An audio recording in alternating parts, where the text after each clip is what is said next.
Super star Rajinikanth எத்தனை வெற்றி படங்களை கொடுத்தாரு அப்படின்றது நம்ம எல்லாருக்கும் நல்லாவே தெரியும்.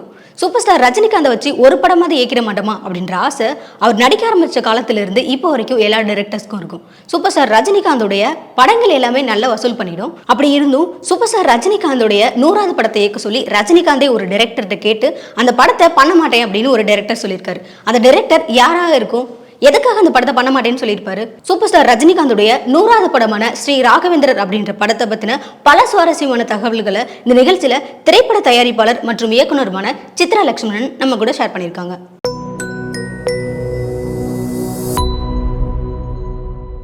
ரஜினிகாந்த் ரசிகர்கள் தேர்ந்தெடுத்த ரஜினியுடைய 10 சிறந்த படங்களிலே இன்றைய நிகழ்ச்சியில் இடம்பெறுகின்ற படம் ஸ்ரீ ராகவேந்தர்.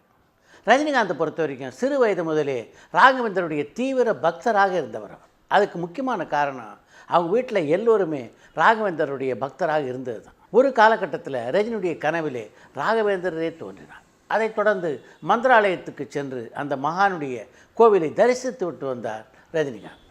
ரஜினிகாந்துடைய திரைப்பட வாழ்க்கையிலே அவர் இயக்குனர் சிகரம் பாலச்சந்தரை சந்தித்தது, அதற்கு பின்னாலே இந்த சினிமா உலகின் வெற்றி படிக்கட்டுகளிலே அவர் மளமளவென்று ஏறியது எல்லாவற்றிற்கும் ராகவேந்தர் தான் காரணம் என்பதை பூரணமாக நம்புகிறவர் தான் அவர். அதன் காரணமாகத்தான் தான் பிரபலமான நடிகரானதற்கு பின்னாலே மந்திராலயம் செல்வதை வழக்கமாக வைத்துக் கொண்டிருந்தார் ரஜினி. ஆனால் ஒரு காலகட்டத்தில் தொடர் படப்பிடிப்புகள் காரணமாக அவரால் மந்திராலயத்துக்கு செல்ல முடியவில்லை. அப்போது ஒவ்வொரு வியாழக்கிழமையும் திருவல்லிக்கேணியிலே உள்ள ராகவேந்தர் மடத்துக்கு செல்வதை வழக்கமாக்கி கொண்டார். ரஜினிகாந்துடைய பாப்புலாரிட்டி பற்றி எல்லாருக்கும் நல்லா தெரியும். அப்படிப்பட்ட ஒரு நடிகர் ஒவ்வொரு வியாழக்கிழமையும் ராகவேந்தர் கோயிலுக்கு வரான்னு தெரிஞ்ச உடனே ரசிகர்கள் சும்மா இருப்பாங்களா? வியாழக்கிழமைகளில் திருவல்லிக்கேணியிலே அந்த ராகவேந்தர் மடம் அமைந்துள்ள பகுதியிலே மக்கள் நடமாட முடியாத அளவிற்கு ரஜினிகாந்த் ரசிகர்கள் திரளத் தொடங்கினார். அதன் காரணமாக ஒரு காலகட்டத்தில் திருவல்லிக்கேணிக்கு சென்று ராகவேந்தரை தரிசிப்பதை நிறுத்தி கொண்ட ரஜினிகாந்த் தன்னுடைய வீட்டிலேயே ராகவேந்தருடைய பெரிய படம் ஒன்றை மாட்டி தினமும் அங்கேயே கும்பிட ஆரம்பித்தார். ரஜினிகாந்துடைய 100வது திரைப்படமாக ஸ்ரீ ராகவேந்தர் படம் அமைந்தது என்றது உங்கள் எல்லாருக்கும் நல்லா தெரியும். ஆனால் அதற்கான வித்து ரஜினிகாந்துடைய மனசில் எப்போ விழுந்தது தெரியுமா? தன்னுடைய 25வது படத்தில் நடித்து கொண்டிருந்த போதே தன்னுடைய 100வது திரைப்படம் ராகவேந்தருடைய வாழ்க்கை வரலாற்றை சித்தரிக்கின்ற படமாக இருக்க வேண்டும் என்பதை முடிவு செய்து விட்டார் ரஜினி. ராகவேந்தராக நடிக்க வேண்டும் என்ற தன்னுடைய ஆசையை ரஜினி தன்னுடைய நண்பரிடம் அடிக்கடி வெளிப்படுத்தியது. அப்போதெல்லாம் எஸ்பி முத்துராமனுடைய படங்களிலே தான் அதிகமாக நடித்து கொண்டிருந்தார் ரஜினிகாந்த். ராகவேந்தராக நடிக்க வேண்டும் என்ற தன்னுடைய ஆசையை ஒரு நாள் எஸ்பி முத்துராமனிடமும் வெளியிட்டார் ரஜினிகாந்த். ஆனால் எஸ்பி முத்துராமனை பொறுத்த வரைக்கும் அதை அவ்வளோவா ரசிக்கலை அவர். அதுக்கு காரணம் என்னென்னா, மசாலா படங்கள் என்று சொல்லக்கூடிய கமர்ஷியல் படங்களில் ரஜினிகாந்த் அப்போது கொடிகட்டி பறந்து கொண்டிருந்தார். அதன் காரணமாக இப்போ எதுக்கு ஆன்மீக படம்லாம் கொஞ்ச நாள் போகட்டும் என்று ரஜினிகாந்திடம் சொன்னார். இந்த சம்பவம் நடந்த சில நாட்களுக்கு பிறகு ஒரு நாள் என்னுடைய அடுத்த படம் 100வது படமாக வருது, அது ராகவேந்தருடைய வாழ்க்கை வரலாற்று படமாக இருக்கணும்னு நினைக்கிறேன். அந்த படத்தை கவிதாலயா நிறுவனம் தயாரிக்கணும், நீங்கள் டைரக்ட் பண்ணணும் என்று எஸ்பி முத்துராமனிடம் சொன்னார் ரஜினிகாந்த். ரஜினிகாந்தோடு பல படங்களில் இணைந்து பணியாற்றியவர் எஸ்பி முத்துராமன். அவருடைய 100வது படத்தை இயக்குகின்ற வாய்ப்பு கிடைக்கிதுன்னா எந்த அளவு மகிழ்ச்சியோடு அந்த வாய்ப்பை அவர் ஏற்றுக்கொண்டிருக்க வேண்டும். ஆனால் எஸ்பி முத்துராமன் அப்படி ஏற்றுக்கொள்ளவில்லை. அந்த வாய்ப்பை ஏற்றுக்கொள்ளவில்லை, தயக்கம் காட்டியவர் அதற்கான காரணத்தையும் ரஜினிகாந்திடம் சொன்னார். ரஜினி, இப்போ உன்னை பொறுத்த வரைக்கும் கமர்ஷியல் படங்களில் பிரமாதமாக நடிச்சுக்கிட்டு இருக்கேன், உன்னுடைய படங்கள் எல்லாமே வெற்றிகரமாக ஓடிக்கிட்டுருக்கு. அப்படிப்பட்ட காலகட்டத்தில் உன்னை ஸ்ரீ ராகவேந்திரா பார்க்க மக்கள் ஒத்துக்குவாங்களான்ற சந்தேகம் எனக்கு இருக்குது. இது முதலாவது காரணம். இப்போ நீ நடிக்கிற எல்லா படங்களும் வெற்றிகரமாக ஓடிக்கிட்டுருக்கு, தயாரிப்பாளர்களுக்கு லாபம் வந்துகிட்ருக்கு. அதே மாதிரி தான் என்னுடைய படங்களும். நீயும் நானும் சேர்ந்து இந்த ராகவேந்தர் படத்தை பண்ணி அந்த படத்தால் தயாரிப்பாளருக்கு நஷ்டம்னா என்னால் தாங்கிக்க முடியாது. ஏன்னா என்னுடைய படங்களை பொறுத்த வரைக்கும் அந்த படங்களில் தயாரிப்பாளர் நஷ்டம் அடையக்கூடாது அப்படின்ற கொள்கை உடையவன் நான். இது எல்லாத்துக்கும் மேலே நான் என்னை பொறுத்த வரைக்கும் ஒரு சுயமரியாதை குடும்பத்திலேருந்து வந்தவன். அப்படிப்பட்ட நான் இந்த ஆன்மீக படத்தை சரியாக இயக்க முடியுமான்ற பயம் என் மனசுக்குள்ளே இருக்குது. அதனால தான் இந்த நல்ல வாய்ப்பை ஏற்றுக்கிறதுக்கு நான் தயங்குகிறேன் என்று ரஜினிகாந்திடம் சொன்னார் எஸ்பி முத்துராமன். ரஜினிகாந்த் அவர் சொல்கிறதையே பார்த்துட்டு இருந்தார். அப்படியா, சரி சார் என்று அவரிடம் சொல்லிவிட்டு போய்விட்டார். ரஜினிகாந்த் அப்படி சிரிச்சுக்கிட்டே சொல்லிட்டு போனோடனே, அப்பா நாம் சொன்னதை தப்பாக புரிஞ்சிக்காமல் சரியான கோணத்திலே ரஜினிகாந்த் புரிந்து கொண்டாரே என்ற நிம்மதி எஸ்பி முத்துராமனுக்கு ஏற்பட்டது. அன்று மாலையே பாலச்சந்தர் எஸ்பி முத்துராமனை சந்திக்க விரும்புவதாக எஸ்பி முத்துராமனுக்கு ஒரு தகவல் வந்தது. அப்படி தகவல் வந்த உடனேவே இது ரஜினிகாந்த் வேலை தான் என்பதை புரிந்து கொண்டார் எஸ்பி முத்துராமன். பாலச்சந்தர் அவர் போய் சந்தித்த உடனே நேராக விஷயத்துக்கு வந்தார் பாலச்சந்தர். நீங்கள் சொன்னதெல்லாம் ரஜினி சொன்னார், உங்கள் ப்ராப்ளம் என்னன்னு சொல்லுங்கள் என்றார் அவர். அவர் அப்படி கேட்ட உடனே ரஜினிகாந்திடம் என்னென்ன பாயிண்ட்டுகள் எல்லாம் சொன்னாரோ அதை மீண்டும் ஒரு முறை விளக்கமாக பாலச்சந்தருக்கு எடுத்து சொன்னார் எஸ்பி முத்துராமன். சரி, இப்போ நீங்கள் சொன்ன 3 விஷயத்துக்கு நான் பதில் சொல்கிறேன். ரஜினிகாந்த் இப்போ ஒரு ஆக்ஷன் ஹீரோவாக இருக்கிறதுனால அவருடைய ரசிகர்கள் ராகவேந்தருடைய வேடத்திலே அவர் ஏற்றுக்கொள்வார்களான்ற சந்தேகம் தானே உங்களுக்கு இருக்குது. நான் சொல்கிறேன் கேளுங்க, நிச்சயமாக ஏற்றுக்குவாங்க. ஏன்னா இது மாதிரி படங்களை பார்க்கறதுக்குன்னு தனியாக ஒரு கூட்டம் இருக்குது. அதுக்கடுத்து நீங்கள் சொன்ன லாப நஷ்ட பிரச்சனை. இந்த படத்தை பொறுத்த வரைக்கும் அந்த தயாரிப்பாளருக்கு நஷ்டம் வந்துடுமோ அப்படின்னு நீங்கள் பயப்பட தேவையில்லை. ஏன்னா இந்த படத்தை பொறுத்த வரைக்கும் லாப நஷ்டத்தை பார்த்து நான் எடுக்கலை. ரஜினி தன்னுடைய 100வது படம் கவிதாலயானுடைய தயாரிப்பாக இருக்கணும் அப்படின்னு விரும்புகிறார். அந்த படம் ராகவேந்தருடைய வாழ்க்கை வரலாறாக இருக்கணும் அப்படின்னு விரும்புகிறார்.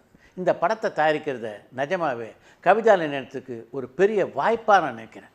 நீங்கள் சொன்ன 3வது விஷயம், அந்த சுயமரியாதை விஷயம். நான் ஒரு விஷயம் சொல்கிறேங்களுங்க, உங்களை பொறுத்த வரைக்கும் நீங்கள் ஒரு நல்ல டைரக்டர். உங்களால் எந்த கதையும் கெடுக்க முடியாது. அதனால் தைரியமாக இந்த வாய்ப்பை ஏற்றுக்குங்க. இந்த படத்தை நிச்சயமாக உங்களால் மிகச்சிறப்பாக டைரக்ட் பண்ண முடியும் என்றார் கே. பாலச்சந்தர். கே. பாலச்சந்தர் அப்படி அழுத்தம் திருத்தமாக சொன்ன உடனே எஸ்பி முத்துராமனால் பாலச்சந்தரை மறுத்து ஒரு வார்த்தை கூட பேச முடியல. உள்ளுக்குள்ளே மட்டும் இந்த படத்தை நம்மளால் டைரக்ட் பண்ண முடியுமா என்ற பயம் அவரிடம் இருந்தது. தமிழ் சினிமாவை பொறுத்த வரைக்கும் ஆன்மீக படங்களுக்கும் புராண படங்களுக்கும் அத்தாரிட்டியாக இருந்தவர் என்றால் அது அருட்செல்வர் ஏபி நாகராஜன் தான். அதனால் அவருடைய படங்கள் பலவற்றை போட்டு திரும்ப திரும்ப பார்த்தார் எஸ்பி முத்துராமன். அவர் காட்சிகளை எப்படி துவங்கி எப்படி முடித்திருக்கிறார், காட்சி கோணங்களை எப்படியெல்லாம் அமைத்திருக்கிறார் என்பதெல்லாம் மிக நுணுக்கமாக கவனித்தார். ராகவேந்தர் படத்தை பொறுத்த வரைக்கும் அந்த படத்தில் எனக்கு வழிகாட்டியாக இருந்ததும் எனக்கு பாட புத்தகங்களாக இருந்ததும் ஏபி நாகராஜனுடைய திரைப்படங்கள் தான் என்பதை பல பேட்டிகளிலே வெளிப்படையாக சொல்லியிருக்கிறார் எஸ்பி முத்துராமன். ஒரு மாதிரி பயம் தெரிஞ்ச உடனே ராகவேந்தர் பற்றிய பல புத்தகங்களை வாங்கி படிக்க தொடங்கினார் எஸ்பி முத்துராமன். அந்த படத்துக்கு திரைக்கதை வசனம் எழுதியவர் ஏஎல் நாராயணன். அவர் மிகப்பெரிய ஞானஸ்தர். அவருடன் பல மணி நேரங்கள் தொடர்ந்து விவாதம் நடத்தினார் எஸ்பி முத்துராமன். இவர் கேட்ட எல்லா கேள்விக்கும் மிக தெளிவான பதிலை சொன்னார் ஏஎல் நாராயணன். இப்போ ஒரு மாதிரி அந்த படத்தை இயக்குவதற்கு எஸ்பி முத்துராமனுக்கு தைரியம் வந்தது.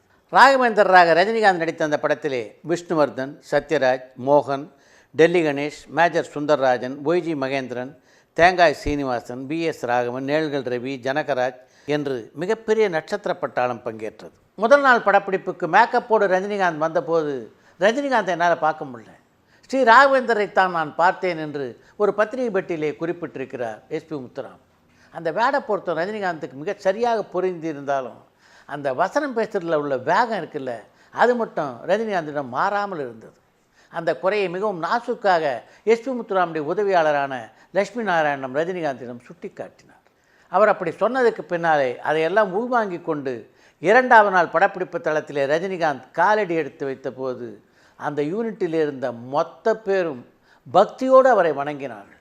அந்த அளவிற்கு ரஜினிகாந்த் ஸ்ரீ ராகவேந்தராகவே மாறியிருந்தார் என்று தான் சொல்ல வேண்டும். அந்த படத்தினுடைய படப்பிடிப்பு நடைபெற்ற போது ரஜினிகாந்த் உட்பட அந்த யூனிட்டிலே இருந்த யாரும் அசைவத்தை ஒரு நாளும் தொடவில்லை. ஒரு தவம் போல அந்த படத்தை அவர்கள் உருவாக்கினார்கள். ஸ்ரீ ராகவேந்தர் இறுதி கட்டத்திலே ஜீவ சமாதி அடைவார். அந்த காட்சி படமாக்கப்பட்ட போது செட்டுக்குள்ளே அப்படி ஒரு கூட்டம். பின்னணியிலே இளையராஜாவுடைய தெய்வீக இசை ஒலித்து கொண்டிருந்தது. ராகவேந்தர் மெல்ல நடந்து வந்து சமாதிக்குள்ளே அமர ஒரு செங்கல்லாக வைத்து அவரை மூடத் தொடங்கினார். அந்த காட்சியை படமாக்கிய போது எனக்கு புல்லரித்தது. அவர் ஜீவ சமாதி ஆனவுடன் அங்கே சுற்றி இருந்த பலர் கதறி அழுததை என்னால் இன்னும் மறக்க முடியவில்லை என்று ஒரு புத்தகத்திலே குறிப்பிட்டிருக்கிறார் எஸ்பி முத்துராமன். எஸ்பி முத்துராமனை பொறுத்த வரைக்கும் பாலச்சந்தர் ரொம்பவும் வற்புறுத்தினதுனால அந்த படத்தை டைரக்ட் பண்ண ஒத்துக்கிட்டாலும் ஸ்ரீ ராகவேந்தர் படம் வசூல் ரீதியாக வெற்றி பெறுமா என்ற சந்தேகம் அவர் மனதுக்குள்ளே இருந்து கொண்டே இருந்தது. அதனால் கமர்ஷியலாக ஏதாவது சில ஐட்டங்களை இந்த படத்திலே சேர்க்க வேண்டும் என்று அவர் விரும்பினார். அந்த மோகலாய மன்னன் ஒரு நடன பெண்மணியோடு ஆடுகின்ற ஒரு காட்சி அந்த படத்தில் சேர்த்தா கொஞ்சம் கமர்ஷியல் வேல்யூ இருக்கும் என்று எஸ்பி முத்துராமன் நினைத்தார். அதனால் அப்படி ஒரு காட்சியை அந்த படத்திலே சேர்த்தார். படப்பிடிப்பு தளத்துக்கு வந்த சத்யராஜ் நடனமா நானா என்று ஓடத் தொடங்கினார். அப்போ புலியூர் சரோஜா அவர் கையை பிடிச்சி கூப்பிட்டு வந்து, யாரையோ நான் ஆட வச்சுருக்கேன், உங்களை ஆட வைக்க மாட்டேன்னா நீங்கள் இருங்க, நான் உங்களை ஆட வைக்கிறேன் என்று அவரை சமாதானப்படுத்தி அந்த நடன காட்சியிலே பங்கேற்க வைத்தார். இப்போ ஒரு வழியாக அந்த படத்தினுடைய படப்பிடிப்பு முடிந்து படத்தினுடைய பிரதி தயாரானது. பாலச்சந்தருக்கு அந்த படத்தை போட்டு காண்பித்தார். இந்த படத்தை பார்த்த உடனே எஸ்பி முத்துராமனுடைய கையை கெட்டியாக பிடித்து கொண்டார் பாலச்சந்தர். அற்புதமாக படமாக்கியிருக்கீங்க எஸ்பி முத்துராமன், என்னால் ரஜினிகாந்தை பார்க்கவே முடியல. அப்படியே ராகவேந்தரை தான் நான் பார்க்குறேன். ஆனால் ஒரே ஒரு சின்ன வேண்டுகோள் என்றார் அவர். படத்தில் முகலாய மன்னராக நடித்திருக்கிற சத்யராஜ் நடனம் ஆடுற காட்சியை நீங்கள் எதுக்காக சேர்த்துறீங்கன்னு எனக்கு நல்லா தெரியும். இப்போ கூட நான் ஒரு விஷயத்த சொல்கிறேன் கேளுங்க. இந்த படத்தை பொறுத்த வரைக்கும் இது வியாபார நோக்கத்துக்காக நான் எடுத்த படமே இல்லை. அதனால் தயவு செய்து சொல்கிறேன், அந்த பாடல் காட்சியை மட்டும் இந்த படத்துலேருந்து எடுத்துருங்க என்று எஸ்பி முத்துராமன் கேட்டுக்கொண்டார் பாலச்சந்தர். அவர் அப்படி சொன்ன உடனே மறுவார்த்தை பேசாமல் அந்த பாடல் காட்சியை அப்படியே வெட்டி எறிந்தார் எஸ்பி முத்துராமன். எந்த மந்திராலயாவிலே படப்பிடிப்பை தொடங்கினாரோ அதே மந்திராலயாவிலே அந்த படத்துடைய படச்சுருளை எடுத்து கொண்டு போய் வைத்து வணங்கினார் எஸ்பி முத்துராமன். அதுக்கு அவர் மட்டும் தனியாக போல, அந்த படம் சம்பந்தப்பட்ட எல்லா கலைஞர்களையும் மந்திராலயாவுக்கு அழைத்து சென்றார். ஸ்ரீ ராகவேந்தர் படம் பக்திபூர்வமான ஒரு படமாக அமைந்திருந்தாலும் எஸ்பி முத்துராமன் பயப்பட்டது மாதிரியே அந்த படம் வெற்றி படமாக அமையவில்லை. அந்த வருத்தம் எஸ்பி முத்துராமனுக்கு மட்டும் இல்லை, ரஜினிகாந்துக்கும் வருது. ஸ்ரீ ராகவேந்தரை பொறுத்தவரைக்கும் ரஜினிகாந்த் அவரை குருவாக மட்டும் பார்ப்பதில்லை, அவரோட அடிக்கடி இவர் பேசுவார். இந்த படம் தோல்வியடைஞ்ச உடனே நேராக ராகவேந்தருடைய சமாதிக்கு சென்ற ரஜினிகாந்த், உங்களுடைய அருமை பெருமையெல்லாம் ஊருக்கு தெரியணும்னு தான் இப்படி ஒரு படம் எடுத்தேன், அந்த படமே ஓடலையே, குறைஞ்சபட்சம் அந்த படத்தை ஒரு வெற்றி படமாக ஆக்கியிருக்க வேண்டாமா நீங்கள் என்று அவரிடம் கோபித்து கொண்டார். அதன் காரணமாக ஒரு 10-15 நாட்கள் ராகவேந்திரா கோயிலுக்கு செல்வதையே நிறுத்தி இருந்தார். இந்த காலகட்டத்தில் கன்னட சூப்பர் ஸ்டாரான ராஜ்குமாரை சந்திக்கக்கூடிய வாய்ப்பு ரஜினிகாந்துக்கு கிடைத்தது. தன்னுடைய வருத்தங்களை எல்லாம் அவருடன் பகிர்ந்து கொண்டார் ரஜினிகாந்த். அதை கேட்டு லேசாக சிரித்தார் ராஜ்குமார். ராஜ்குமாரை பொறுத்த வரைக்கும் இதே ராகவேந்தருடைய வாழ்க்கை வரலாறு கன்னடத்திலே படமான போது அதிலே கதாநாயகன் நடித்தவர் அவர். என்னுடைய படத்துக்கு இப்படி ஒரு நிலைமை தான் ஆரம்பத்தில் ஏற்பட்டது. ஆனால் போக அந்த படம் ஒரு நல்ல வெற்றி படமாச்சு. அதனால் இப்போ அந்த படம் ஓடலையெல்லாம் நீங்கள் ஃபீல் பண்ணாதீங்க என்று ரஜினிகாந்துக்கு ஆறுதல் கூறினார். அவர் அப்படி ஆறுதல் சொன்னதுக்கு பின்னாலே தான் மீண்டும் ஸ்ரீ ராகவேந்தருடைய மடத்துக்கு செல்ல ஆரம்பித்தார் ரஜினிகாந்த் நினச்சிருந்தா தன்னுடைய 100வது படத்தை மிகவும் பிரம்மாண்டமாக ஒரு ஆக்ஷன் படமாக எடுத்திருக்கலாம். அதன் மூலம் கோடிகளை வாரி குவித்திருக்கலாம். இந்த ராகவேந்தர் படத்தில் நடித்ததில் அவருக்கு சம்பளம் கூட கிடையாது. ராகவேந்தருடைய வாழ்க்கை வரலாற்றை சித்தரிக்கின்ற படம் தான் தன்னுடைய 100வது படமாக அமைய வேண்டும் என்பதிலே மிகவும் திடமாக இருந்தார்.